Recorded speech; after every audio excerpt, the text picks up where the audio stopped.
Cześć, dzisiaj zapraszam Was na nurkowanie na wraku statku Margaretę.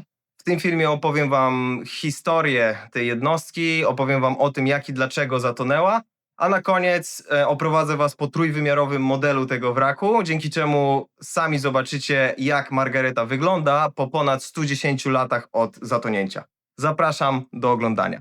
Statek towarowy Margaretę został zwodowany w 1890 roku w stoczni znajdującej się na terenie dzisiejszego Szczecina, należącego wówczas do Cesarstwa Niemieckiego.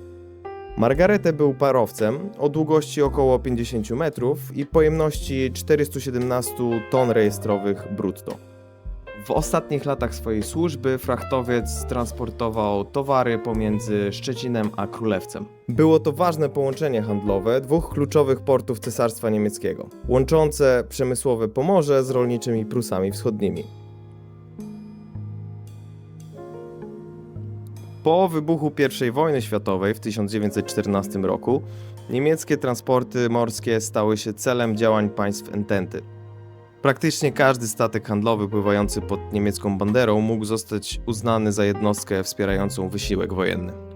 5 października 1915 roku statek Margaretę został zatrzymany przez brytyjski okręt podwodny E8, patrolujący akurat Bałtyk na wysokości latarni morskiej Stilo. Po ewakuacji załogi jednostka została zatopiona ostrzałem z działa pokładowego kalibru 76 mm. Margaretę spoczywa na głębokości 15 metrów, mniej więcej 6 mil na wschód od portu w Łebie. Wrak leży na lewej burcie i jest wręcz idealnym miejscem dla początkujących nurków wrakowych. Dlaczego? Po pierwsze, jest płytko, więc możemy spędzić na nim naprawdę sporo czasu.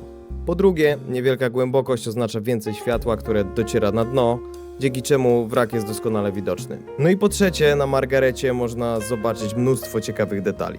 Wrak leży na boku i jest mocno zniszczony, dlatego identyfikacja poszczególnych elementów może być wyzwaniem, choć po odpowiednim briefingu nawet niedoświadczony nurek powinien być w stanie świadomie zwiedzać wrak. Pokażę Wam teraz kilka najważniejszych miejsc, na które warto zwrócić uwagę, jeśli kiedyś będziecie mieli okazję zanurkować na Margarecie.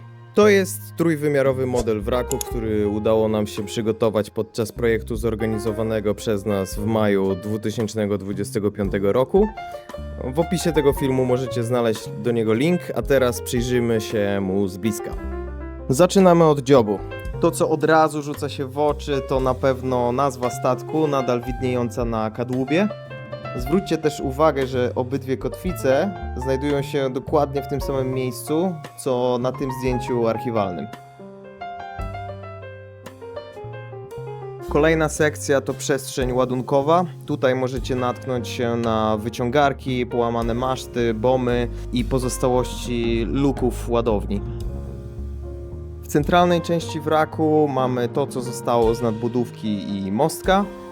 Zaraz obok cylindryczny kształt kotła parowego i pozostałości maszynowni. I w tym obszarze możecie natrafić na mnóstwo różnych ciekawostek, takich jak chociażby pogrążony w piachu komin, sam silnik parowy, czy leżący obok charakterystyczny świetlik.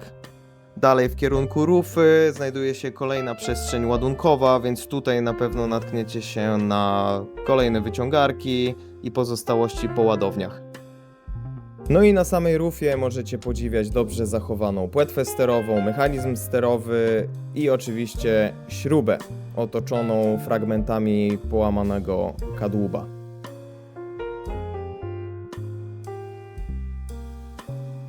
W przygotowaniu tego materiału bardzo pomogło nam opracowanie autorstwa Michała Ogłozy, więc jeżeli interesujecie się historią morską i wrakami Bałtyku, to koniecznie odwiedźcie jego stronę podwodnedziedzictwo.pl.